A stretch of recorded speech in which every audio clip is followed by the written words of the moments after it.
Bienvenido, reverendo Mario Fumero, a esta sala, como dijo mi estimado Raúl, con liderazgo. Es un honor realmente para nosotros tenerle aquí con nosotros en este espacio de liderazgo que realizamos pues cada sábado.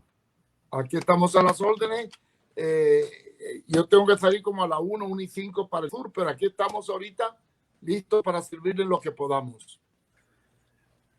Excelente, Pastor Mario. La verdad que nos honra tenerle con nosotros el día de hoy.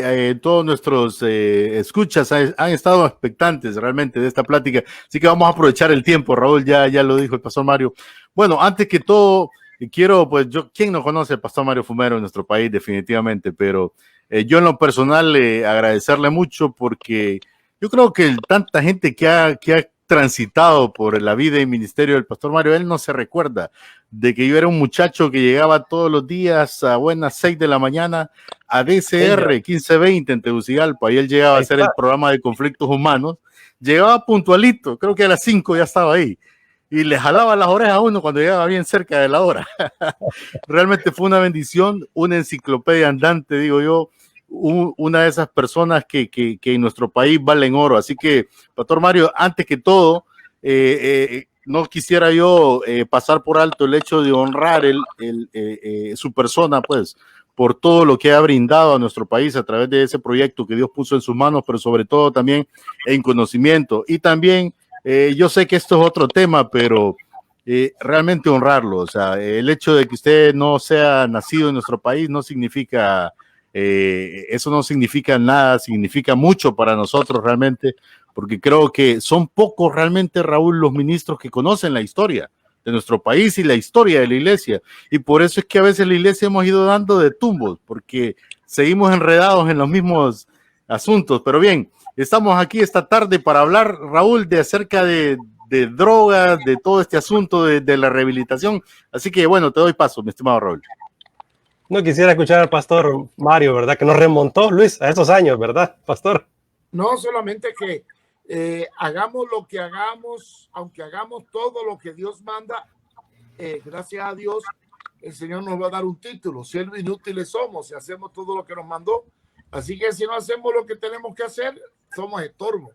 Por lo tanto, es un deber hacer lo que Dios nos pone la mano para hacer, con ánimo presto, como dice el apóstol Pablo, no por ganancia deshonesta, sino por amor y convicción. Y ese debe ser la misión de todo el llamado. Definitivamente, pastor. Y he estado viendo datos estadísticos a nivel mundial, pero también de nuestro país, de un aumento muy tremendo en la adicción a las drogas durante este tiempo de pandemia. Es más, yo hablé con usted la semana pasada de uno de varios casos que han venido a mí de familias pidiendo apoyo para cómo tratar a un ser querido, a un familiar, a un hijo, sobre el tema de las drogas. Yo le pedí a usted el número del Proyecto Victoria. El pastor Mario Fumero es el director de este maravilloso proyecto que ha dejado un legado maravilloso. No soy el director, soy el fundador. La directora era la licenciada Rosa Aguilera. Ok, director fundador, ¿verdad? Y con la directora ahí caminando como equipo.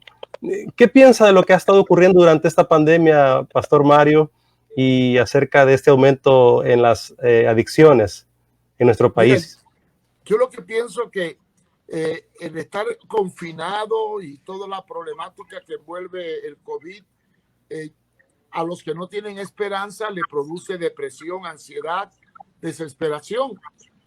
Porque claro, estamos viviendo tiempos difíciles y en los tiempos difíciles los que no tienen esperanza, pues claro que caen en crisis. Y una de las enfermedades más grandes que padecemos en estos momentos, además del estrés por la codicia y la ambición, está la ansiedad y la depresión como consecuencia de todo lo que conlleva esta pandemia, porque no es solamente el hecho del miedo a la muerte que tienen algunos, es el hecho a la crisis económica, a la falta de trabajo. Okay. Al ver que nos han anulado muchas libertades. Y todo esto a los que no tienen esperanza los lleva a la desesperanza. Por lo tanto, no me extraña que el consumo de drogas legales e ilegales se esté incrementando a dimensiones alarmantes, a tal grado que algunos países como México han optado, y algunos estados de los Estados Unidos han optado por legalizar la marihuana para fines de placer, como una alternativa a la crisis que vive la sociedad, porque muchas veces, Sí. y eso es cierto, ¿verdad? La marihuana, aunque produce un daño, hay ciertos medicamentos recetados por los médicos que producen mucho más daño. No es con esto que he justificado la marihuana, simplemente estoy diciendo que hay un mal de fondo y los médicos buscan alternativas para el mal de fondo o para el mal mayor. Y entonces introducen el mal menor, que es el consumo de drogas. Un factor que yo veo en nuestra sociedad, Pastor Mario, en relación a este tema es que particularmente cuando hablamos de iglesia, a veces tendemos a esconder, o sea, por la vergüenza, por qué sé yo, la gente se cohíbe, no habla y esto genera un problema mayor. ¿Qué mensaje le puede dar a todas esas familias que en algún momento determinado están padeciendo, si le podría llamar así, debido a la situación de algún miembro que está en situación de drogas o Mira, alcoholismo? no cabe duda que la sociedad estigmatiza no solamente al que usa droga, estigmatiza al que está tatuado, estigmatiza al que procede de un mundo corrupto, estigmatiza a los que tienen un antecedente delincuencial, y los estigmas son los que en realidad traen muchos problemas. Yo creo que en la sociedad deberíamos ver como natural que el pecado trae consecuencias y que por lo tanto nosotros tenemos que condenar el pecado, pero no juzgar y condenar al pecador, sino darle opciones para que busque una solución a esos problemas que los llevan a cometer errores con los cuales son estigmatizados por la sociedad. Sí, interesante. Yo, gracias al Señor, nunca tuve problemas en el tema de alcohol, mucho menos de drogas, pastor fumero. Tuve padres que me enseñaron el camino, pues, correcto en este sentido, ¿verdad? Y me acompañaron en este andar. Sin embargo, sí tengo muchos amigos, tengo muchas personas conocidas que han pasado momentos difíciles. Yo le comentaba a usted de, pues, una familia que su hijo ha entrado, pues, en una situación muy caótica, ¿verdad? Durante esta pandemia. Un día de esto salió corriendo desnudo y entró en una de las calles, se metió a una casa de una de las colonias de él y asustó mucho a la señora que vivía ahí sola, por cierto, ¿verdad? Y se creó un caos en ese momento, ¿verdad? Claro, después de una sobredosis. ¿Cuáles son esos primeros pasos, esas primeras señales de una persona que está cayendo en una adicción, pastor fumero, para que lo entendamos, a los que de repente no tenemos el conocimiento en este sentido, pastor Bueno, fumero? hay un cambio radical de comportamiento. Se encierra mucho, bueno, es que la reacción depende del temperamento y del trasfondo de la persona. Hay algunos que usan drogas porque están frustrados, otros porque son inducidos, otros porque quieren evadir una realidad, otros porque viven una situación extrema y encuentran un consuelo. Pero toda droga produce cambio de actitud, cambio de carácter, cambio de comportamiento. Esta es la señal. Ahora, claro, la reacción está vinculada al tipo de droga. Y las drogas se clasifican en dos grupos: las alucinógenas, que afectan la percepción, y las narcóticas, que afectan el comportamiento. Entre las que afectan la percepción tenemos la marihuana, los hongos, la LSD, el resistol, la floricunda, el peyote. Y entre las drogas que afectan el comportamiento tenemos la coca, el crack, la heroína y muchos fármacos que se venden en la farmacia. Hay fármacos, por ejemplo, para inducir el sueño, hipnótico. Hay fármacos antidepresivos, hay fármacos anticonvulsivos. En fin, hay una variedad tremenda de drogas que producen una variedad tremenda de reacciones y por lo tanto los daños pueden ser diferentes según el tipo de droga que usó. Si el muchacho usa marihuana o alucinógeno, vamos a encontrar que está distraído, se aísla mucho, desarrolla un carácter un poco fuerte, no se puede concentrar bien, empieza a fracasar en los estudios y hay muchas características. El más importante es cambio en su comportamiento. Cuando hay un cambio de comportamiento, algo está pasando. No tiene que usar droga, ojo. Puede ser que tenga un problema sentimental, puede ser que tenga una depresión, pero el cambio de actitud o el cambio de comportamiento indican que hay algo que no anda bien. Y hay que investigar porque no necesariamente el cambio de actitud o cambio de carácter indica que consume drogas, simplemente indica que tiene una crisis o que está usando algo que le induce a actuar de esa manera. En esta estación que hemos vivido, Pastor Mario Fumero, los padres en general han tenido un desafío, el desafío de que uno de los mayores entretenimientos, si le podríamos llamar, de nuestros niños y jóvenes es estar pegados a un aparato tecnológico y eso también se convierte en una adicción. Sí. ¿Será que nosotros tenemos como padres, digo, porque ambos nosotros somos papás de niños que están en este proceso, porque empiezan a temprana edad a estar pegados en aparatos y el desafío de todos los días, tú sabes, Raúl, de tener que distraerlo y buscar formas de sacarlos de ese asunto? Sí. ¿Será que los padres tenemos que tomar importancia de esto en relación a que a muchos especialistas lo consideran también una adicción? Mira, lo que pasa es que el sistema educativo occidental, o sea, el sistema educativo de los países de América Latina, de Estados Unidos y de Europa, es un sistema muy liberal. Se protege mucho al niño, se le da muchos derechos, mucha libertad, y los padres descuidan mucho el definir desde que es pequeño la regla del juego. Y eso hace que el niño sea muy vulnerable a las influencias externas. Esto no ocurre en las culturas orientales, ni ocurre en la cultura judía, ni la cultura árabe, ni la cultura china, ni la cultura coreana, porque desde que el niño es pequeño, los padres definen las reglas del juego desde que tiene meses de nacido. Ahora bien, cuando los padres no establecen pautas claras en los primeros 6 años de vida, es cuando dejan la puerta abierta para que las influencias externas pues afecten el comportamiento de los hijos. Y uno de los errores más grandes de los padres modernos es entretener a sus hijos cuando son pequeños, dándole una tableta, dándole un celular, dándole internet, porque ahí se cumple no la profecía, sino la sabiduría de Albert Einstein, que habrá una generación dominada por la tecnología que forjará a una pila de idiotas. Y esto es lo que estamos viviendo hoy.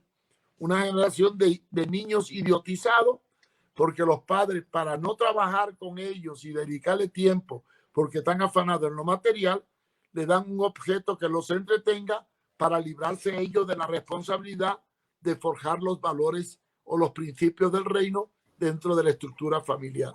Quiere decir que el problema número 1 está en que no hemos definido muy bien los principios de Deuteronomio capítulo 6, cuando habla que instruye al niño en la mañana, en la tarde, en la noche, y ata estas palabras en su corazón, en su mente, en el diario vivir. Y eso no ocurre, tristemente, en los hogares de los cristianos.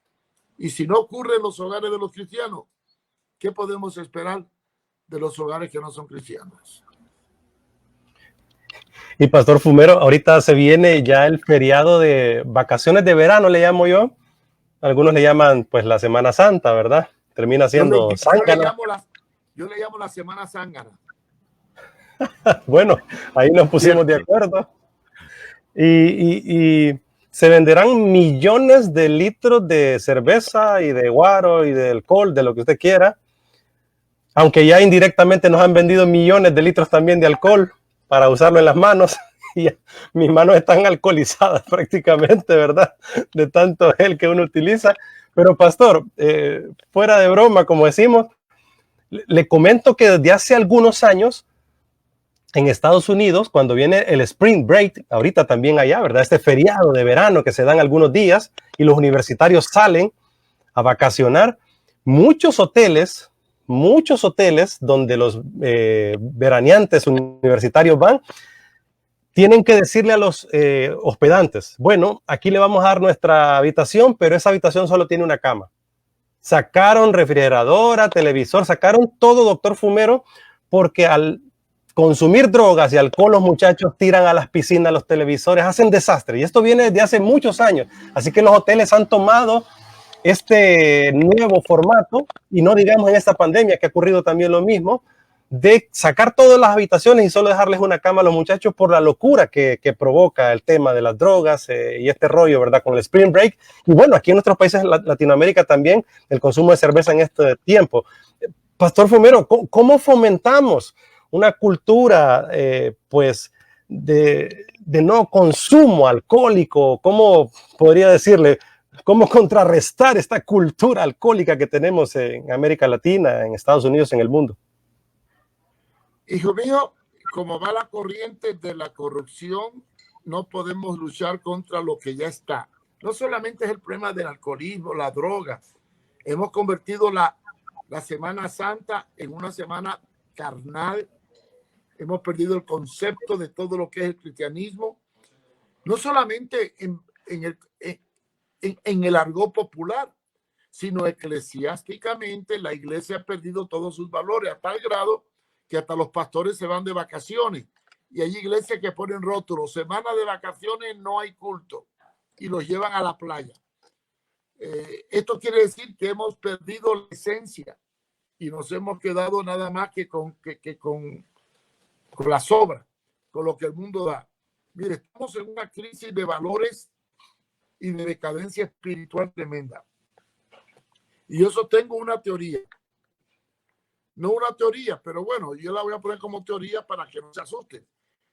Yo creo que el cristianismo va a entrar en crisis, o ya está en crisis. ¿Por qué razón? Porque la Biblia dice que cuando el Hijo del Hombre venga, ¿hallará fe en la tierra? Fue la pregunta. Y la respuesta la encontramos en Mateo 24:22. Si aquellos días no fueran acortados, ni aun los escogidos serían salvos. Quiere decir que la decadencia social, moral que va a tener el mundo también va a afectar a la iglesia, a tal grado que la Biblia habla de un remanente. Y yo creo que se avecinan tiempos muy duros para los que en realidad quieran ser verdaderamente cristianos, porque habrán cristianos y cristinos. Si tú analizas muy bien el panorama de la iglesia, hay más crecimiento de los gnósticos y de los ateos que de los cristianos. Las iglesias en los países industrializados están menguando. Muchas iglesias en Europa ya se han convertido en monumentos, en lugares vacíos. En América Latina la iglesia se ha convertido en un mercado. En Estados Unidos la iglesia se ha convertido en, bueno, queda un remanente muy poco de personas que defiendan la verdad. Si yo analizo la condición espiritual de la sociedad a la luz de la palabra de Dios, según Mateo capítulo 24, versículo 37, lo que está pasando hoy con la Semana Santa, que se ha paganizado, y la Navidad, que también se ha paganizado y mundanalizado, encontramos lo que dice la palabra cuando dice: como en los días de Noé, así será la venida del Hijo del Hombre, que la gente solo pensaba en comer, beber y darse en casamiento. Yo creo que tristemente la iglesia ha perdido sus valores, y hemos introducido los valores del reino de este siglo. Por lo tanto, yo creo que recuperar lo que hemos perdido y volver a un cristianismo primitivo, para mí se va a hacer imposible. Y los que quieran conservar los principios sólidos de la fe tienen que enfrentarse a tres consecuencias. Uno, la oposición de los cristianos que andan detrás de la ambición. Dos, el peligro de la religión del nuevo orden mundial. Y tres, la persecución por las nuevas leyes que van a legalizar todo lo inmoral como moral y predicar contra lo moral, contra lo inmoral hecho moral traerá consecuencias de cárcel y persecución a los que se mantengan firmes en la doctrina cristiana. Incluso, para contarte, ya están haciendo una Biblia al estilo de los gays, donde eliminan pasajes y renuevan actitudes que apoyan los movimientos LGTB a nivel mundial.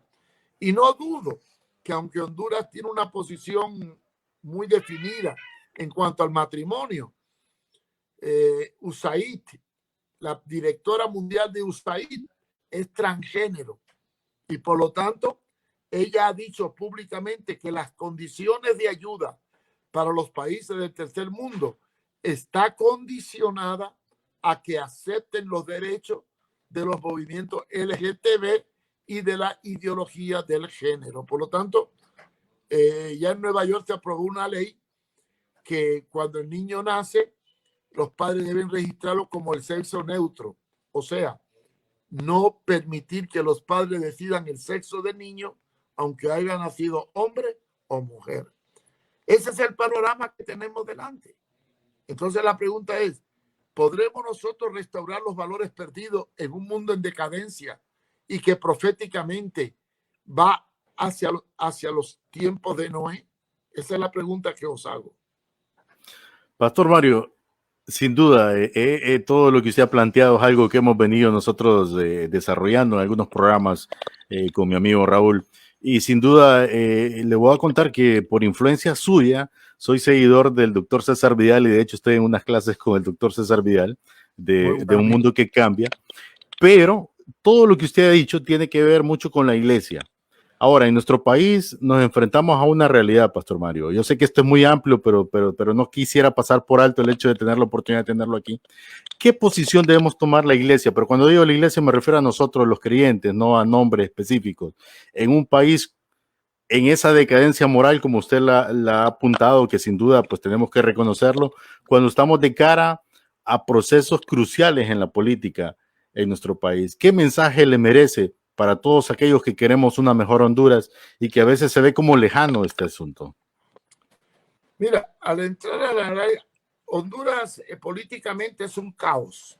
No ahora, el caos viene de tiempo. Se compran los votos, se compra la conciencia. Aquí todo se vende, todo se vende. Pero yo puedo analizar cuál debe ser la actitud de la iglesia apoyándome en el libro de los Hechos. Hay dos preguntas que yo quiero hacer. Primero, cuando la iglesia de los Hechos predicaba, ¿qué tipo de gobierno había y qué tipo de leyes existían? Esa es la primera pregunta. Y la segunda pregunta, entonces, ¿cuál fue la actitud de la iglesia frente a ese imperio romano que era una dictadura del emperador y a esas leyes romanas que apoyaban la pena de muerte, la esclavitud, la injusticia, la discriminación y las castas sociales? Bien, la iglesia no trató de cambiar el sistema, porque no podemos cambiar el sistema si no cambiamos al hombre. Esto es principio teológico fundamental de todas las iglesias. Entonces, ¿qué hizo la iglesia? Transformar al hombre, y la influencia del hombre transformó el sistema. Quiere decir que a la iglesia primitiva le tomó 300 años, bueno, 290 años impactar el imperio romano. Y así todo, aunque lo impactó con el edicto de tolerancia en el 313, después no pudo evitar que las influencias del paganismo romano, que se cristianizó sin pasar por una experiencia profunda, volviera a contaminar al cristianismo puro para convertirlo en un cristianismo diluido que se convirtió en catolicismo romano. Entonces, la experiencia nos lleva a que la visión de la iglesia es transformar al hombre, porque es imposible transformar el sistema si no transformamos primero al hombre. Por lo tanto, la iglesia apostólica se enfocó en cambiar al hombre y no luchar contra el sistema. Entonces, hoy en día, ¿cómo yo puedo cambiar una sociedad podrida, corrupta como la hondureña? hay que cambiar al hombre. Ahora, ¿cuál es la raíz de los problemas como democracia o como iglesia que tenemos hoy en día? El 10º mandamiento: codiciar. En la codicia se encierran los otros 9 mandamientos. Entonces, la codicia produce un hijo que se convierte en un fenómeno. Este hijo se llama ambición. Y mientras la codicia y la ambición dominen el corazón del hombre, no podremos sanar una sociedad podrida. Y si voy a escoger entre todos los candidatos a puestos políticos, yo os pregunto, dígame uno que no esté dominado por la codicia. Además, acabo de escribir unos artículos para la Tribuna que se llaman Los peligros de la democracia. La democracia es el mejor sistema de gobierno, pero se convierte en el más vulnerable. ¿Por qué razón? Porque la democracia nuestra, uno, tiene el peligro de que un poder absorba a los otros dos. Dos, tiene el peligro de que con el dinero se compre la conciencia por medio de la publicidad para dar falsa imagen de hombres que no son lo que dicen que son. Tres, porque con el dinero se compran votos y los narcotraficantes y los poderes dominantes pueden poner personas clave, financiarla para que puedan ocupar puestos y proteger sus intereses. Y tres, que es el peor de todo y el que vive en Honduras, es la promoción de la división. ¿Por qué? Porque ya lo dijo cierto escritor, que cuando quieras tener el poder, lo único que tienes que hacer es dividir. Eso lo dijo un gran escritor hace unos cuantos años, ¿verdad? Y Cristo dijo, todo reino dividido contra sí mismo no prevalece. Pregunto, ¿cómo en Honduras podremos tener una democracia funcional cuando estamos tan divididos, tan corruptos y sin valores concretos en nuestro estilo de vida? Y lo peor de todo, ojo, ¿qué está haciendo la iglesia por predicar un mensaje en donde destierre del corazón del hombre el egoísmo que genera la ambición y lo lleva a la codicia? Entonces, yo creo que aquí tenemos un trabajo pastoral muy grande porque, tristemente, la codicia no es un problema político. Tristemente, está dentro de las iglesias, con la teología de la prosperidad y con la teología de convertir las iglesias en mercado. Todo se vende, todo se compra. Y mientras estemos con esta corriente de ambición y codicia, difícilmente podremos convertir al mundo hacia un evangelio de compromiso y de entrega. Mira, yo ahora mismo estoy empezando un instituto bíblico técnico el día 12 y no encuentro jóvenes que quieran servir a Dios para prepararse internamente. ¿Por qué? Porque están dominados por las redes sociales, por la ambición, por los estudios, por la prosperidad, por todo están dominados. Entonces, ¿cuál es el futuro de la iglesia? Si no nos entendemos de todo. Este es el problema número uno. La política que vive Honduras no es nada más que el efecto de la codicia que hay engendrada en el corazón del hombre. Y la iglesia es la única que puede erradicar esa codicia, llevando al hombre a una experiencia con Dios bien profunda. Por eso hablábamos, Pastor Fomero, ¿cómo conectarnos? O sea, ¿será que hemos estado dando mal el mensaje? ¿Será que no nos hemos dado a entender? El llamado del Señor siempre fue a que fuéramos entendidos en los tiempos en que estamos viviendo, como los hijos. Y es que hemos fabricado un mensaje y una teología al gusto del cliente. Ok. Y queremos engordar las iglesias, aunque para hacerlo tengamos que acudir a herramientas ilícitas, pero atractivas. Por ejemplo, interesante. Un ejemplo, si yo pongo en un local, venga, iglesia cristiana, venga para parar de sufrir y ser rico, se me llena. ¿Quién no quiere ser rico y quién no quiere dejar de sufrir? Dime, ¿quién? Yo mismo quiero ser rico y dejar de sufrir. Pero pongo un rótulo afuera que diga, venga a la iglesia a negarse a sí mismo, a sufrir penalidades como buen soldado de Jesucristo. ¿Quién va a entrar? ¿Y qué es el evangelio? El evangelio no es una persuasión, es una confrontación. Pero lo hemos adaptado. Oh, wow.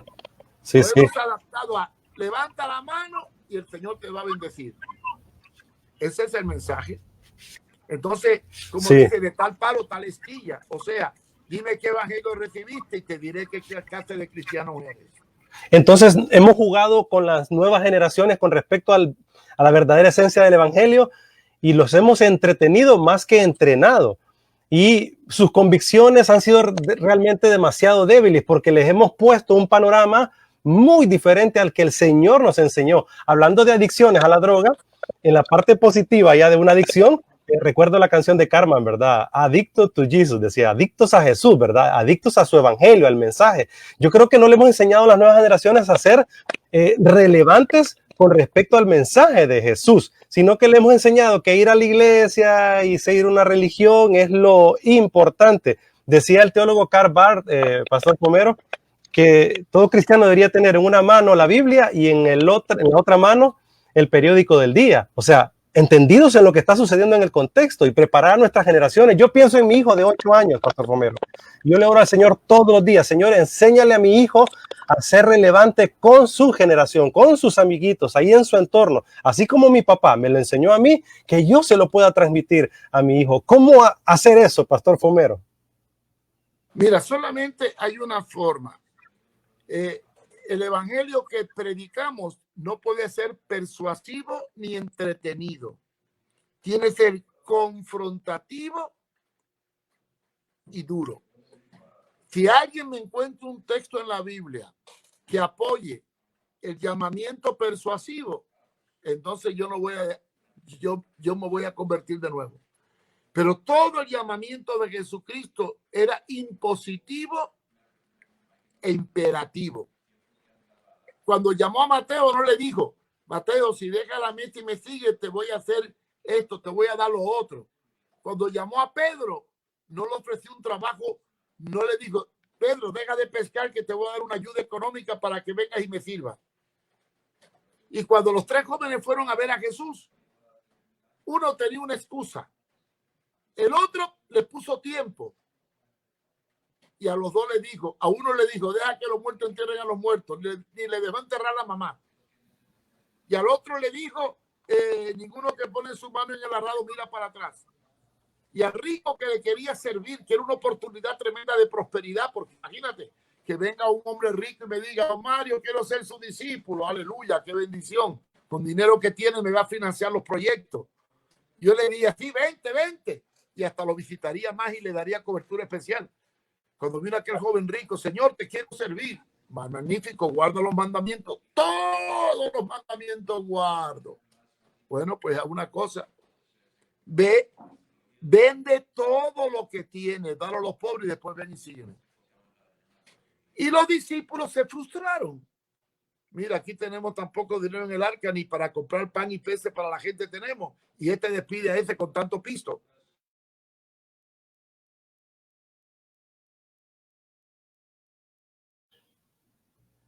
Interesante conversación con el pastor Mario Fumero. Pues sí, aquí lo tenemos ya de nuevo. Continúe. No, entonces quiere decir que cuando mandó al rico a venderlo todo para seguirle, lo que estaba echando de Jesús es una carga más para mantenerlo a 12, sino a 13, que no tenían nada y lo dejaron todo. Quiere decir que si predicamos un evangelio radical, entonces podremos tener calidad. La calidad depende de lo radical y lo radical depende de la decisión que tomamos.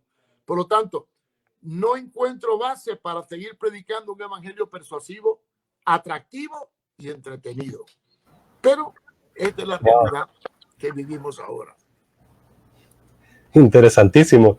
Y de saber, Luis, que China tendrá la mayor cantidad de cristianos en el mundo en el año 2025. Se está mencionando. ¿Y cómo lo han hecho? Trabajando sus convicciones, Pastor Mario, Luis. Repíteme, sí, no, así ¿qué es. País Kenia, no? China. China. tendrá que...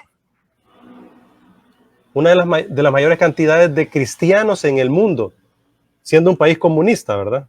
Bueno, es que los mejores cristianos están donde hay opresión. ¿Por qué? Porque mira, si para ser cristiano tengo que sufrir consecuencias y soy cristiano, es porque estoy dispuesto a pagar el precio.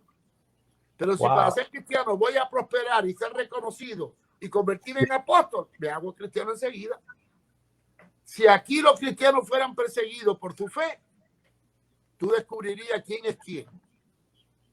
Porque dice la palabra que el fuego de las pruebas es la que nos prueba. Si la obra que nosotros hemos hecho o somos es de ojo, paja o hojarasca, se quemará. Pero el que está forjado con fuego perdurará. Y la vida cristiana tiene que pasar por el fuego de las pruebas, porque el evangelio envuelve sufrimiento. Si no, leanse las epístolas paulinas. Las credenciales del apóstol bíblico, ¿cuál era? Azotado, perseguido, ultrajado, etcétera, etcétera, etcétera. ¿Cuáles son las señales de los apóstoles modernos? Buen carro, buen dinero, título, reconocimiento, posición, hotel de 5 estrellas, secretaria privada, pedir audiencia. Hay diferencia. Hay muchos conceptos que están errados y voy a tener que ir porque tengo que salir. Pero mira, cuando querramos entender el concepto correcto de lo que es una iglesia y un pastor, simplemente analicemos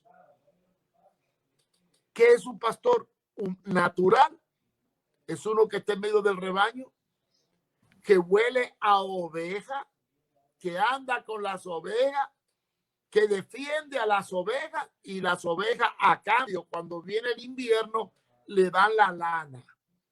Pero aquí tenemos pastores que le quitan la lana en el invierno para vivir bien ellos y dejan las ovejas al campo abierto que se la coman los lobos. Y si una oveja quiere hablar con el pastor, tiene que pedir la audiencia. Hombre, hay cosas absurdas en el concepto del pastorado. El pastor su vida da por las ovejas. ¿Sí o no? El pastor tiene que estar en medio del rebaño. El pastor tiene que oler ovejas. Y el pastor tiene que dar ejemplo. Como dice Pablo, ejemplo os he dado para que como yo he hecho, vosotros también hagáis. Una vez me encontré un hermano que era un poco pobre, pero comiendo en un hotel, en un restaurante rico. Y dijo, hermano, ¿y por qué usted gasta tanto si vive con tanta necesidad? Ah, porque el pastor también lo hace y ejemplo me ha dado. Por eso esta tarde entré a este programa, Pastor Mario, con esa frase que mencioné. Los creyentes no fuimos llamados a desarrollar el paraíso en la tierra, sino a proclamar la verdad de Cristo. Y usted pues lo ha afirmado a través de toda esta disertación y realmente agradecemos su tiempo. Sabemos que tiene otras ocupaciones, pero no quiero pasar por alto. Pastor Mario, usted a lo largo del tiempo en nuestro país, a través de ese ministerio que ha desarrollado, ese llamado de Dios, ha rescatado a muchas personas de esos lugares, de la droga, del alcohol, incluso muchos pastores, incluso pastores reconocidos hoy día. Raúl, ¿por qué no decirlo? Creo que en algún momento hasta el pastor René Peñalba fue parte de ese proceso de mentoría del pastor Fumero, entre otros, que hoy son líderes destacados y muchos otros que quizás no son líderes, muchos otros que quizás no son cristianos, pero que, como bien lo dijo el pastor Mario al inicio de esta entrevista, él fue llamado a hacer una misión y la ha desarrollado. Pero hoy día no es la excepción. El Proyecto Victoria sigue haciendo esa gran labor. Pastor Mario, ¿cómo nuestro auditorio, nuestra gente, nosotros mismos nos podemos sumar al Proyecto Victoria? ¿Cuál es el mecanismo? ¿Cuál es la ruta hacia poder apoyar este proyecto que sin duda está cambiando vidas y familias en nuestro país? Mire, que llamen a las oficinas, anoten el número 2230-3601, 2230-3601. Y también le doy una página web donde todos los días publico un artículo contra la apostasía. Todos los días. No son míos. Okay. Algunos son de otras personas. Se llama www.contralaapostasía.com. Todo junto. www.contralaapostasía.com. O pone en Google contra la apostasía y ahí le va a aparecer todo. Y también tengo en mi Facebook de Mario Fumero una parte que se llama Comunidad Terapéutica Proyecto Victoria, donde damos toda la información. Y ahorita mismo, nosotros estamos ya preparando un instituto bíblico. Si no aparecen jóvenes de las iglesias que quieran servir, vamos a escoger a los jóvenes que están aquí para prepararlos para el ministerio. Porque el otro día Dios puso en mi corazón esto: si no aparecen cristianos que quieran servir a Dios, Dios me ha mandado aquí drogadictos, mareros, alcohólicos, pandilleros, ladrones.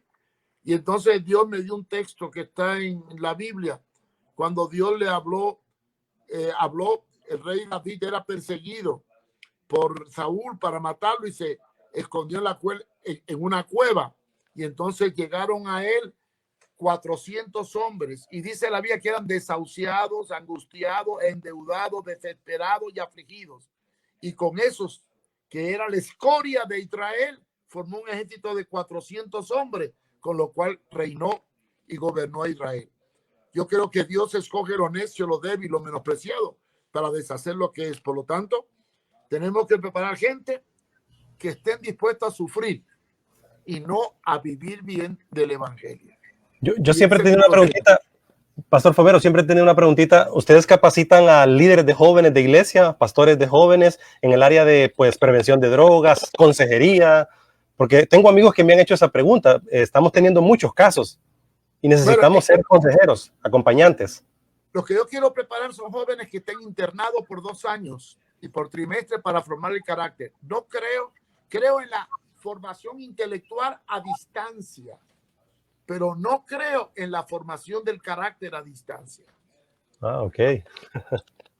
O sea, creo que el buen mecánico se hace al lado de un mecánico. El buen carpintero se hace al lado de un carpintero. El buen discípulo se hace al lado de un maestro. El conocimiento es bueno, pero la vivencia es mucho mejor, porque en la vivencia es que se forma el carácter. Y Jesús tuvo a sus discípulos 12 años, no para enseñarle teología, sino para formarle el carácter. Y después de 3 años, algunos todavía le quedaron crudos. Cierto. Bueno. Muy cierto. Muchas gracias, Pastor Fomero, por el tiempo que nos regaló.